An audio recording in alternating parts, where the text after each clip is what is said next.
하나님은 우리의 피난처이시며 우리의 힘이시며 어려운 고비마다 우리 곁에 계시는 구원자이시니 땅이 흔들리고 산이 무너져 바닷속으로 빠져들어도 우리는 두려워하지 않는다. 물이 소리를 내면서 거품을 내뿜고 산들이 노하여서 뒤흔들려도 우리는 두려워하지 않는다.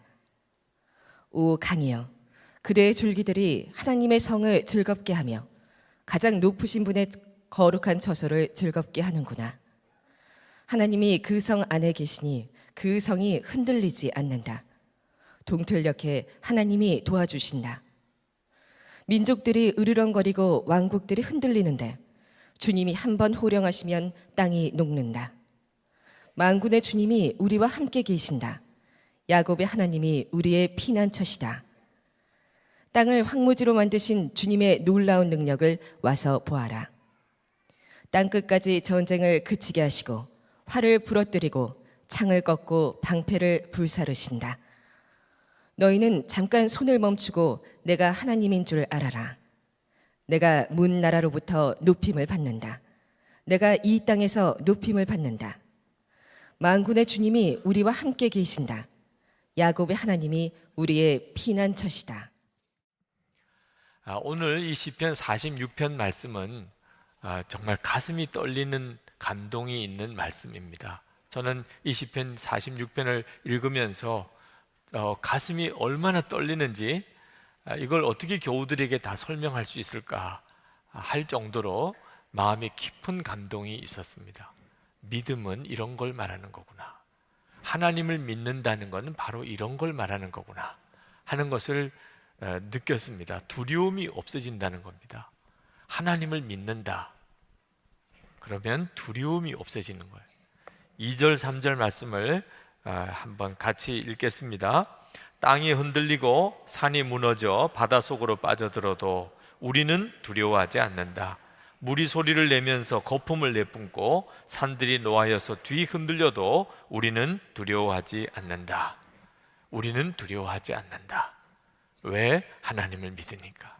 그러니까 하나님을 믿는다는 것은 두려움이 없다는 겁니다. 어떤 어려운 상황에 부딪혀도 어떤 위기가 와도 두려움이 없다는 겁니다.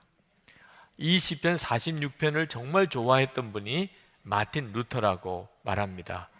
그 불가능할 것 같은 당시에 종교 개혁을 이루어냅니다. 마틴 루터가 이 시편 46편을 읽으면서 모든 두려움을 다 이겼습니다. 내주는 강한 성이요, 유명한 찬송가가 이 시편 46편에서부터 나온 찬송가입니다. 여러분들은 다 하나님을 믿으시죠? 근데 이런 믿음이 있으십니까? 두려움도 없고 염려도 없는, 이제 내가 진짜 하나님을 믿는구나. 여러분은 그런 믿음을 가지고 계십니까? 우리가 하나님을 믿는다면 마땅히 그러해야 합니다. 그러나 하나님을 믿는다고는 하지만 여전히 크고 작은 어려움 앞에서 두렵고 염려로 가득하고 좌절하고 낙심하는 이유가 뭐이죠? 우리가 아직도 진정한 믿음을 가지지 못했다는 겁니다. 그러면 어떻게 하면 이 시편 46편과 같은 이런 믿음을 가질 수 있을까요? 핵심은요, 정말 열쇠는 함께 하시는 하나님에 대해서 눈이 뜨이는 것입니다. 우리가 두려움이 없는 믿음, 어떤 어려움이 와도 두려움이 없는 믿음의 열쇠는 하나님이 정말 나와 함께 계시는 것에 대해서 눈이 뜨이는 거예요. 1절 말씀에 보시면 하나님은 이라고 시작하면서 마지막에 우리 곁에 계시는 구원자이시니, 하나님이 정말 이렇게 믿어지십니까? 내 곁에 계시는 나의 구원자이시다. 그렇다면 이 세상에 그 어떤 게 무섭겠어요? 8절 말씀에 보면 땅을 황무지로 만드신 주님의 놀라운 능력을 와서 보아라.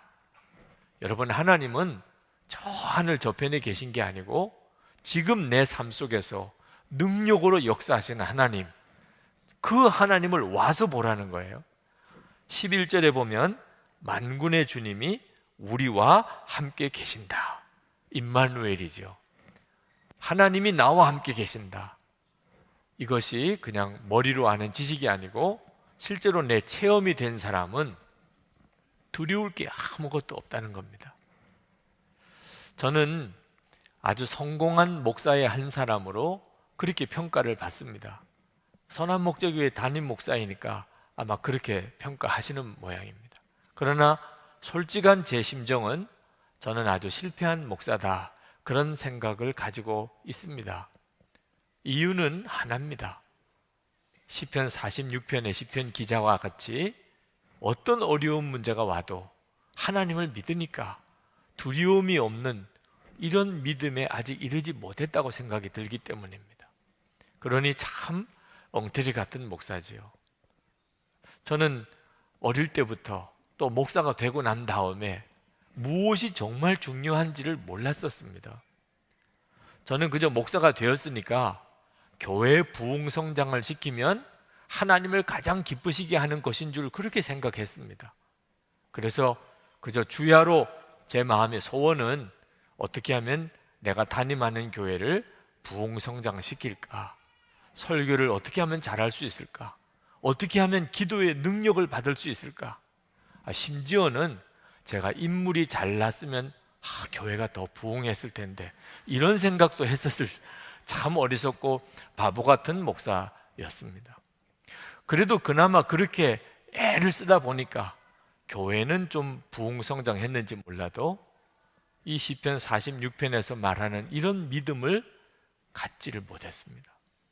제가 처음부터 하나님과의 친밀함, 나와 함께 계시는 그 주님을 아는 눈이 열리는 훈련을 했었다면 아마 지금쯤 제게 있어서는 엄청난 믿음의 용사가 되어져 있었을 것입니다. 한 3년 동안 저는 24시간 예수님을 바라보는 일에 모든 초점을 맞추고 살았습니다. 지난 3년이 그랬습니다. 영성일기를 매일 쓰면서 내가 얼마나 예수님을 계속 바라보고 사는지를 점검하고 살았습니다. 지난 3년 동안 제 믿음은 놀라웠게 자랐습니다. 그 믿음의 핵심은 예수님께서 정말 저와 함께 계시다는 것입니다. 그래서 지난 30년 목회 세월이 부끄러운 것입니다. 30년 동안을 그렇게 주님을 바라보고 살았다면 저는 얼마나 지금 담대한 믿음을 가질 수 있었을까? 나라가 여러 가지 문제 때문에 흉흉하고 소문이, 또 한국 교계의 현실이 이렇게 어려운데 저는 아직도 주님이 뭘 어떻게 이끌어 가시려고 하시는지를 잘 알기 어려워서 답답할 때가 많습니다. 가슴을 치면서 주님의 뜻을 구할 때가 많습니다. 제가 일찍부터 주님과 교제하는 눈이 열렸었다면 지금 제 마음속에 다윗처럼 요셉처럼 하나님의 마음을 알기가 쉬웠을 거예요. 다윗은요, 아버지도 무시했습니다. 8 형제 중에 막내입니다. 요셉은 외국에 팔려간 노예입니다. 강간 미수범으로 감옥살이 하는 죄수입니다. 그래도 다윗과 요셉이 하나님과 친밀한 사람들이었기 때문에, 하나님의 마음을 품고 주님의 마음을 아는 사람이었기 때문에 하나님이 그들을 그렇게 놀랍게 쓰셨습니다. 지금도 여러분의 처지와 형편이 어떠한지에 대해서 너무 낙심하고 휘둘리지 마시기 바랍니다. 여러분에게 있어서 정말 중요한 것은 하나님과의 친밀함입니다. 예수님 24시간 바라보면서 하나님께서 제 마음속에 허락하시는 가장 놀라운 은혜는 정말 예수님 한 분이면 충분하다는 겁니다. 여러분도 주님과 사이에 깊은 교제를 누리시기 바랍니다. 저는 후배 목사님들, 전도사님들 도시락 싸가지고 다니면서 권해드리고 싶어요. 다른 거 신경 쓰지 말고 예수님과의 친밀함을 훈련하세요. 우리 교우들에게 그렇게 영성일기 쓰시면서 예수님 바라보시라고 권해드리는 이유, 그게 우리의 삶 전체를 여는 열쇠이기 때문입니다. 자, 그런데 오늘 저는 여러분들에게 24시간 예수님을 바라보라고 하는 말씀과 함께 또 하나 꼭 여러분에게 드리고 나누고 싶은 주님의 마음이 있습니다. 그것은 함께 모여서 뜨겁게 기도하는 일입니다. 저는 24시간 예수님을 바라보면서 제 기도 생활에 굉장한 변화가 있었습니다. 저는 무시로 기도하는, 항상 기도하는 것, 그 어떻게 해야 되는지를 잘 알지 못했습니다. 그런데 24시간 예수님을 바라보면서 예수님을 바라보고 사는 것이 그대로 기도 생활이구나. 24시간 항상 무시로 기도할 수 있구나 하는 걸 알게 됐습니다. 그건 얼마나 놀라운 일인지 모릅니다. 항상 주님께 기도하면서 살 수 있게 된 겁니다. 주님을 바라보는 것 자체가 기도니까 얼마나 기뻤는지 모릅니다. 그런데 그렇게 기도 생활에 변화가 오다 보니까 뜨겁게 간절히 시간을 정해놓고 기도하는 것은 점점 이렇게 식어지는 거죠. 굳이 그렇게 기도해야 될 필요성을 못 느끼는 때도 있었습니다. 늘 주님을 바라보고 사니까. 근데 하나님께서는 24시간 예수님을 바라보는 것도 반드시 필요하지만 그렇다고 그래서 시간을 정해놓고 간절히 기도하는 것을 그것이 식어져도 안 된다는 것에 대하여 저에게 계속해서 부담스러운 마음을 주셨습니다. 제 아내를 통해서 특별히 기도 생활에 대한 하나님의 마음을 저에게 도전해 주실 때가 많았습니다. 특히 지난 고난주간 부활절 전에 하나님께서 결정적으로 성도들이 모여서 새벽에 하나님의 역사하실 일을 위하여 뜨겁게 기도해야 될 강력한 도전을 저에게 주셨습니다. 그래서 이번 이 4월 한 달 동안 하나님께서 정말 그것을 원하시는지 하는 기도 시간을 우리가 가지고 있습니다. 그런데 기도하면서 정말 그렇구나. 하나님은 우리가 24시간 예수님을 바라보는 삶도 살아야 하지만 그렇다고 해서 모여서 기도하는 것을 소홀히 해서는 안 된다는 것에 대해서 깨닫게 하셨어요. 저는 우리 교우들 중에 밤을 새면서 나라를 위해서, 한국 교회를 위해서 그렇게 기도하는 분들이 많다는 사실을 몰랐습니다. 이번에 이렇게 기도 리뉴얼이라고 우리가 새벽 기도를 완전히 바꿔보자고 도전하면서 곳곳에서 목사님 맞습니다. 그렇게 기도했었습니다. 메일을 통해서 저에게 보내주신 분들도 있고 또 우리 그렇게 기도하시는 우리 기도 정말 대장들의 이야기들을 제가 이렇게 전해 들으면서 하나님은 이미 이 일을 굉장히 오래부터 준비하셨다는 것을 알았습니다. 제가 새벽기도회를 이렇게 완전히 새벽기도 체제를 바꾸는 일을 위하여 영적인 시달림이 있었습니다. 그것은 이미 새벽기도회는 시대적인 조류에 맞지 않는다고 생각을 했던 거예요. 우리 사회 문화 전체가 이미 밤문화 체제로 바꿔져 가고 있습니다. 우리들의 생활 전체가 밤 늦게까지 잠을 자지 않는 그런 문화 속에 우리가 이렇게 젖어 들어가고 있습니다. 아이들 밤늦게까지 공부하지요. 학원도 밤늦게까지 하지요. 직장에서도 밤늦게까지 일을 하지요. 항상 잠을 잘 때가 자정 가까워서나 자정이 지나서 잠을 자게 되는 일이 많습니다. 24시간 일을 해야 되는 직장들도 많아졌고 또 육신적으로 새벽에 일어나는 일이 점점 어려워지더라고요. 우리 교우들 중에도 그런 분들이 많으십니다. 저도 새벽에 일어나서 기도하는 일이 굉장히 육신에 부담이 되고 있어요. 그래서 제 생각에 이제 새벽 기도에는 서서히 이제 마무리를 짓고 이미 시대적으로 그런 시대가 아니니까 심야 기도회를 하는 게 어떨까? 밤 10시쯤 그렇게 심야 기도를 하는 게 오히려 시대적인 조류에 맞겠구나 이런 생각을 하기도 했었습니다.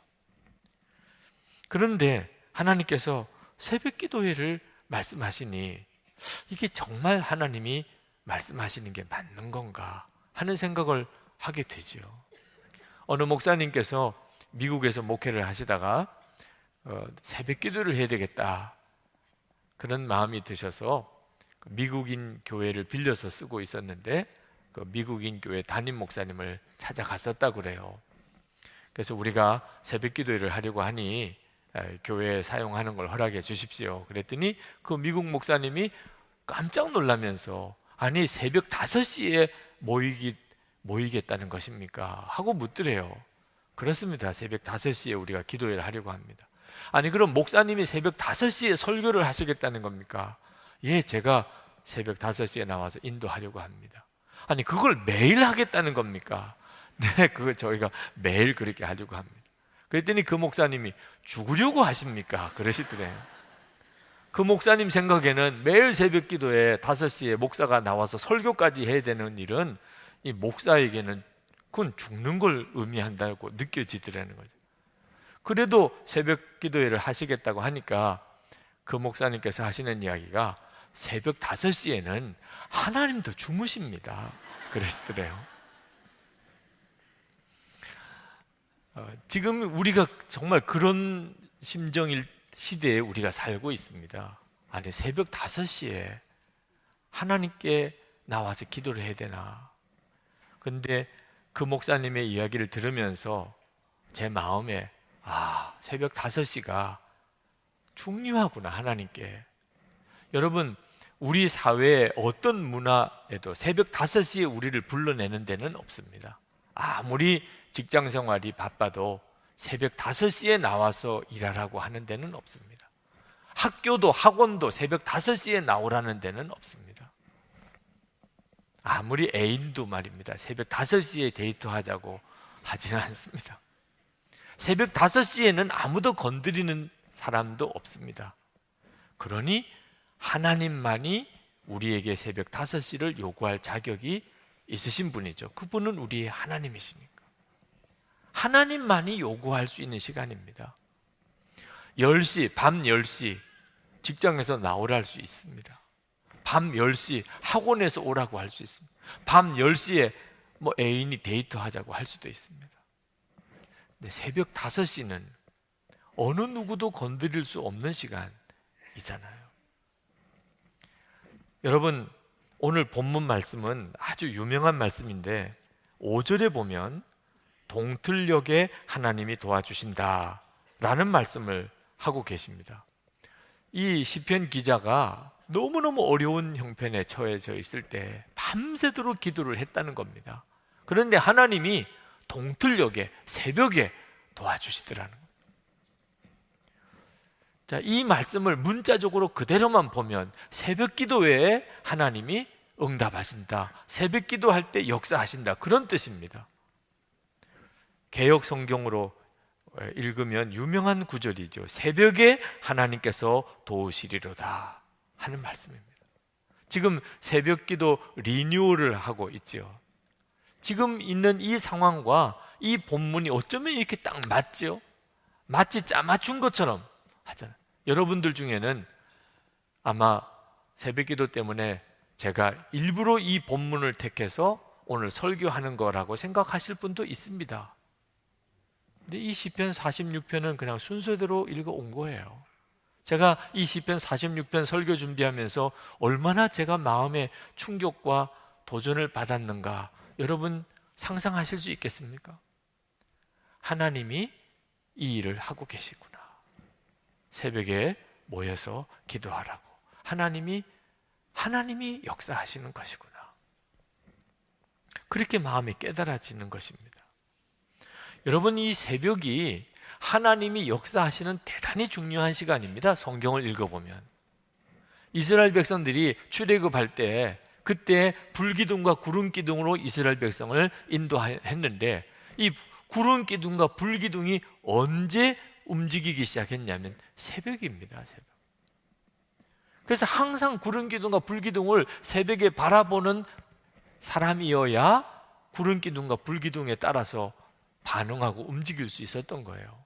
아침에 하나님이 이스라엘 백성들에게 매일 먹을 수 있는 만나를 내려주실 때도 새벽에 동틀녘에 내려주셨습니다. 해가 떠오르면 그 만나가 다 사라져 버렸습니다. 그러니까 새벽에 일어나서 만나를 거두지 못하면 그날 하루는 굶어야 되는 겁니다. 하나님이 이스라엘 백성들을 새벽에 깨우는 훈련을 40년 동안 하신 겁니다. 모세가 하나님의 율법을 받은 것도 새벽에 받았습니다. 가나안 땅 들어갈 때 여리고성이 무너진 것도 새벽에 무너졌습니다. 다윗이 새벽 기도한 사람입니다. 사울 왕이 3,000명의 군사를 풀어가지고 다윗을 잡으려고 할 때 아굴람 굴 속에서 다윗이 하나님 앞에 간절히 기도할 때, 그때 다윗의 유명한 고백이 시편 57편 8절에 나옵니다. 내 영광아 깰지어다, 비파야 수금아 깰지어다, 내가 새벽을 깨우리로다. 다윗은 새벽에 하나님의 역사하실 것을 믿었어요. 시편 5편 3절에 여호와여 새벽에 주께서 나의 소리를 들으시리니 새벽에 내가 주께 기도하고 바라리이다.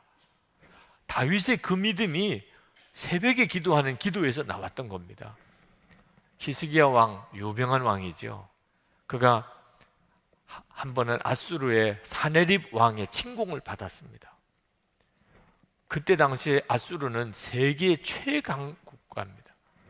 남유다로서는 감당할 재간이 없었어요. 그때 히스기야 왕이 성전에 들어가서 밤새도록 기도합니다. 근데 새벽에 하나님의 천사가 이 사네립의 군사들을 칩니다. 18만 5천 명이 그 자리에서 다 죽습니다. 그래서 사네립이 결국은 철군에서 돌아가서 거기서 암살당해서 죽습니다. 이런 기가 막힌 일이 새벽에 일어납니다.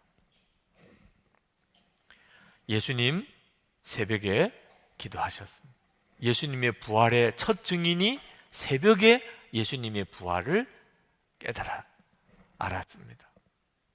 예수님께서 설교하는 법이나 찬양 인도하는 법은 가르치지 않았는데 기도하는 법 하나만큼은 분명하게 가르치셨어요. 우리에게 주기도문을 주셔서 우리가 오늘도 예배 드릴 때 예수님이 쓰신 기도문 가지고 우리가 기도했잖아요. 기도에 대해서 얼마나 예수님이 구구절절 정확하게 자세히 방법까지 가르치셨는지 성경을 읽어보면 다 나옵니다. 예수님은 이 예배당은 만민이 기도하는 집이라고 이 예배당을 그렇게 정의하셨습니다. 한 번은 예수님의 제자들이 귀신 들린 아이 하나를 고쳐주지 못해서 쩔쩔맬 때 예수님이 그 귀신을 내어 쫓으셨어요. 제자들이 예수님께 왜 우리는 이 귀신을 쫓아내지 못했습니까? 그랬더니 예수님께서 이런 유는 기도 외에는 나갈 수가 없느니라. 기도가 달라야 한다는 거예요. 귀신의 역사도 여러 가지 종류라는 겁니다. 그런데 이런 유는 기도 외에는 나갈 수가 없다. 그러면서 제자들에게 기도가 달라져야 될 것에 대해서 말씀하셨어요. 지금 우리들에게 하시는 말씀입니다. 기도가 달라져야 돼요. 하나님의 쓰셨던 사람들은 역시 기도가 다릅니다. 요한 웨슬레, 마틴 루터, 존 하이드, 데이빗 브레이넛, 조지 밀러, 허드슨 테일러, 하나님이 정말 놀랍게 쓰셨던 하나님의 사람들은 다 새벽 기도했던 사람들이에요. 한국 교회는요, 한국 교회 자체가 새벽에 하나님이 우리 기도를 들으시고 응답하시고 역사하시는 증인들입니다. 빌리그레암 목사님이 한국에 처음 오셨을 때 그분이 직접 하신 말씀입니다. 당신이 세계 여러 나라를 다니면서 참 아침 문화가 다르다는 것을 경험을 하셨는데 캐나다에 갔더니 새 소리가 시끄러워서 아침에 깼다는 거예요. 새 소리가. 캐나다의 자연 환경이 그만큼 좋다는 걸 말하는 거예요. 일본에 갔더니 아침에 출근하는 사람들의 소리, 아침에 공장이 돌아가는 소리 때문에 깼다는 거예요. 일본이 경제적으로 막 일어날 때입니다. 그런데 한국에 왔더니 새벽 종소리 때문에 깼다는 거예요. 그때 당시에 한국에는 교회마다 새벽 종소리가 있었습니다. 새벽 기도를 알리는 새벽 종소리. 이게 무슨 소리냐 그랬더니 한국에는 교회들마다 새벽 5시에 모여서 기도를 하는데 그 기도 종소리라고. 빌리그레암 목사님이 얼마나 마음에 충격을 받았는지, 한국은 성도들이, 그리스도인들이 새벽에 기도하는 교회, 그런 나라이구나. 그게 한국 교회였어요. 한국 교회가 그 새벽 기도 때문에 사실 지금같이 이렇게 부흥이 되고 하나님의 역사가 있었던 겁니다. 새벽에 모여서 기도하는 일 힘듭니다. 요즘에 새벽에 일어난다는 일이 쉬운 일은 아닙니다. 그러나 하나님이 우리에게 기도할 수 있는 복을 주셨다는 것을 정말 깨닫는 사람은 새벽 기도 힘들다는 말 다 들어가 버립니다. 오스왈드 챔버스 목사님이 이런 말씀을 하셨어요. 기도 때문에 불편하다고 불평하지 말아라. 기도하기가 힘들다, 새벽에 기도하는 게 너무 어렵다, 이런 불평하지 말라는 거예요. 왜? 하나님은 당신을 기도하게 하기 위하여 모든 것을 희생하셨다. 하나님이 독생자를 주시고 독생자인 예수님이 십자가에 죽으시고 그리고 성령 하나님께서 지금 우리 마음에 오신 것은 다 우리로 하여금 기도하는 복을 받게 하시려고 하신 거예요. 하나님을 아버지라고 부르고 기도하라고 하셨잖아요. 하늘에 계신 우리 아버지요. 예수님께서 가르쳐 주신 기도에 하나님을 아버지라고 부르고 기도해도 된다. 이건 엄청난 축복입니다. 기도할 수 있는 문을 열어주셨고 기도할 복을 우리에게 주신 하나님의 은혜를 정말 안다면 기도하기 힘들다, 왜 이렇게 새벽에 기도해야 되냐, 이런 말이 싹 다 들어갑니다. 기도할 복을 받았습니다. 기도를 해야 되잖아요. 여러분, 새벽에 기도하는 일에 대해서 여러 가지 마음에 어려움이 있습니다. 왜? 마귀가 극구 막기 때문입니다.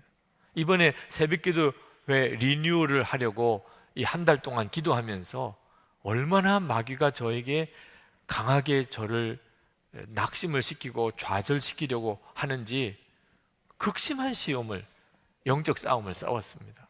마귀가 저를 주저앉히려고 하는 첫 번째 시험이 뭐였냐면, 언제까지 할래? 언제까지 할래? 너 본당에서 여기서 새벽에 새벽기도회를 계속 인도하려고 한다며? 너 생각해봐. 시작은 할 수 있겠지. 그러나 언제까지 교인들이 새벽에 이렇게 나와서 이 본당에서 기도할 것 같아? 결국은 얼마 지나지 않으면 인원이 다 떨어지고 결국은 소수만 남아서 이제 다시 6층으로 갑시다. 그럴 때 너 얼마나 창피할지 생각해봐. 애초에 시작하지 마. 그냥 지금처럼 그냥 해. 그냥 그렇게 아무 말 하지 않고 그냥 계속 가기만 하면 되는 거야. 섣불리 본당에 모여서 새벽기도 한다고 괜히 그렇게 해놓고 나중에 가서 창피당하지 말고 그냥 가만히 있어. 얼마나 설득력 있어요. 네. 정말 그렇게 해야 되는 거구나, 이런 생각이 들 정도였다니까. 근데 기도할 때 주님께서 내일 염려하지 마, 언제까지 할 거 염려하지 마, 말씀으로 답을 주시는 거예요. 마태복음 6장 34절에 내일 일을 위하여 염려하지 마라. 내일 일은 내일이 염려할 것이요 한날의 괴로움은 그날에 족하니라. 너는 그저 내일 새벽기도 한다, 그것만 분명하게 내일 새벽기도 한다, 본당에서 내일 새벽기도 한다, 그리고 언제까지 할 건가 걱정하지 마. 그건 하나님이 하시는 일이에요. 그래서 저는 그냥 내일 새벽기도 하는 거, 그거 하나만 끝까지 가려고 합니다. 네. 그 나머지는 저도 몰라요. 주님이 알아서 하실 거예요. 마귀가 또 제 마음을 딱 옥죄어서 꼼짝을 못하게 하는 것이, 왜 그렇게 교인들을 힘들게 본당에 모아서 기도를 하려고 하느냐 하는 거예요. 그냥 집에서 하라 그러면 되지. 이 새벽에 이렇게 교회 본당까지 나올 때 1시간씩 걸리는 교인도 있다는데 그 교통비가 얼마냐는, 왜 교인들을 그렇게 힘들게 하냐. 여기 오늘하고 30분 1시간씩 걸리는 거 그냥 집에서 일어나서 기도하면 훨씬 더 기도를 오래 많이 할 수 있다. 경제적인 부담도 덜하고, 그리고 이 본당에서 새벽 기도를 하려고 생각해봐. 방송실 직원들 죽어나는 거예요. 네. 교회 직원들 얼마나 힘드냐. 그리고 이 예배당, 본당에서 예배당 새벽 기도 할 때 관리비, 냉난방 하면서 이 관리비를 어떻게 감당하려고 그래? 너 쓸데없는 짓 하고 있는 거야. 너 기도하자고 하고 다 집에서 기도하라고 해. 그게 교인도 편하고 너도 편하고 교회 직원들도 편하고 예산도 절감되고 얼마나 설득력이 있어요. 생각해 보니까 그게 맞나 이런 생각이 들 정도이더라고요. 근데 그때 기도하는데 제게 예화 하나가 떠올라요. 어느 집사님이 기도에 불을 받았습니다. 얼마나 새벽 기도를 열심히 하는지. 그런데 어느 날 갑자기 마음에 회의가 드는 겁니다. 내가 왜 이렇게 새벽마다 꼭 교회에 와서 기도를 해야 되나? 하나님은 집에서 기도하면 안 들으시나 말이에요. 생각해 보니까 교회 오고 가는 시간 오히려 기도하면 더 낫잖아, 집에서. 그리고 교통비도 안 들고 또 집에서 기도하니까는 너무 편안하고. 그래서 이 집사님이 새벽 기도를 안 나오고 집에서 기도하게 됐습니다. 목사님이 어느 날 신방을 오시겠다는 연락이 왔어요. 이 집사님 생각할 때 목사님이 틀림없이 새벽 기도 안 나온다고 책망하시러 오시는 것 같아. 그래서 이제 대답할 걸 다 정리를 했습니다. 집에서 기도하니까 유익한 점을 다 정리를 했어요. 목사님이 신방을 오셔서 아무 말씀도 하지 않고 그 집에 있는 벽난로를 보시더니 그 집게를 가지고 그 벽난로에 있는 숯과 나무들을 다 이렇게 흩어 놓으시는 거예요. 불이 붙어 있는 나무 토막 하나를 그 벽난로 앞에 내려놓는 겁니다. 그러니까 그 뜨겁게 붙던 그 벽난로 안이 싹 불이 사그러져 버리는, 그리고 그 붙었던 나무 토막의 불도 다 꺼져 버리는 겁니다. 그 집사님이 그걸 가만히 보다가 목사님께, 목사님 말씀 안 하셔도 알겠습니다. 제가 내일부터 새벽기도 나가겠습니다. 그렇게 고백을 했다는 겁니다. 여러분, 모여서 기도하는 일을 절대로 작게 여기면 안 됩니다. 우리 한국교회가 이만큼 그래도 기도를 해온 힘이 어디에 있는 줄 아십니까? 매일 새벽에 모여서 새벽기도를 했기 때문입니다. 만약에 여러분 다 집에서 열심히 기도하세요, 이런 식으로만 설교하고 여러분에게 다 맡겼다면 한국교회는 이만큼도 기도 못했습니다. 어떻게 생각하면 미련한 일이죠. 그 새벽에 교회에 와서 함께 기도하는 그 힘 때문에 한국교회는 이만큼 그래도 기도를 해왔던 거예요. 근데 문제는 그 기도의 힘마저도 이제는 급격하게 식어져 가고 있다는 게 문제입니다. 여러분, 요즘에 새벽기도 나오시는 분 있으십니까? 아주 담쌓고 사십니까? 한번 나와 보신 분들은 새벽기도 우리 한국교회 인원이 심각하게 줄었구나 하는 걸 아실 겁니다. 제가 신학교 들어가고 목사가 될 때만 해도 한국교회 새벽기도 인원은 10분의 1이라고들 했습니다. 10분의 1. 지금은 20분의 1, 30분의 1도 안 됩니다. 아주 작은 규모의 교회는 아주 새벽기도 모일 인원이 없어서 새벽기도 안 하는 교회가 지금은 너무너무 많습니다. 자, 이렇게 되면 어떻게 될까요? 이거 어떻게 될까요?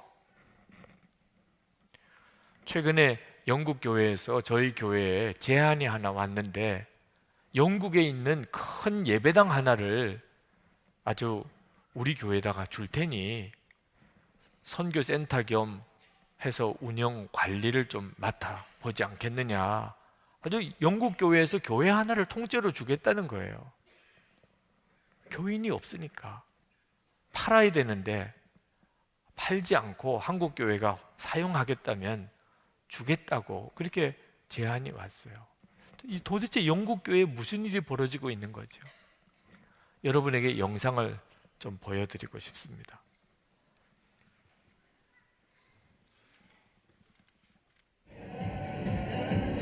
(21세기를) 사는 영국인들에게 교회는 어떤 곳일까? 젊은이들이 쏟아져 나온 주말 런던 밤거리. 번화가 한켠에는 교회가 있다. 그런데 성스러워야 할 교회는 젊은이들이 가득한 나이트클럽으로 변해 있었다. 예수 십자가가 있던 자리는 술병든 흰곰이 대신하고 있다. 한때 신성한 교회였던 곳에서 찬송가 대신 댄스 음악에 맞추어 몸을 흔드는 영국의 젊은이들. 우리가 보기엔 놀라운 이 변화를 젊은이들은 어떻게 생각하고 있을까? Yeah, I'm a Christian. Are you? Yeah, but it's not a church anymore, so it's okay. Oh, okay. But if it was a church, then yes, I'd have a problem with it. But it's a bar now. A bar has bought this building. 이렇게 다른 용도로 쓰려고 수리하고 있는 교회는 영국 전역에 걸쳐 있다. 2005년 영국 성공회 조사에 따르면 전체 성공회 교회 4만 7천여 개 중에서 1,300여 개 교회가 이미 다른 용도로 변경된 것으로 나타났다. 교회 간판이 아직 남아있는 한 건물. 그 안에는 남자들 여럿이 모여들고 있다.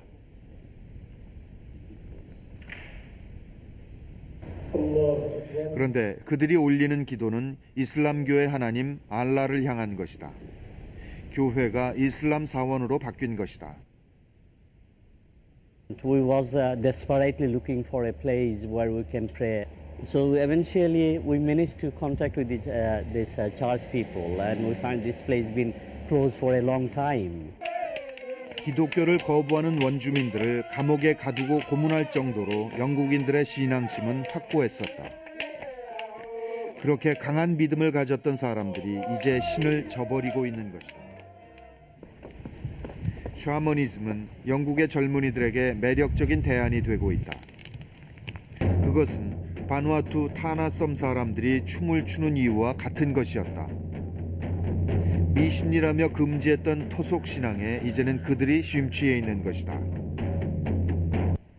이들은 구원은 신의 의지가 아니라 스스로에게 달려있는 문제라고 생각한다.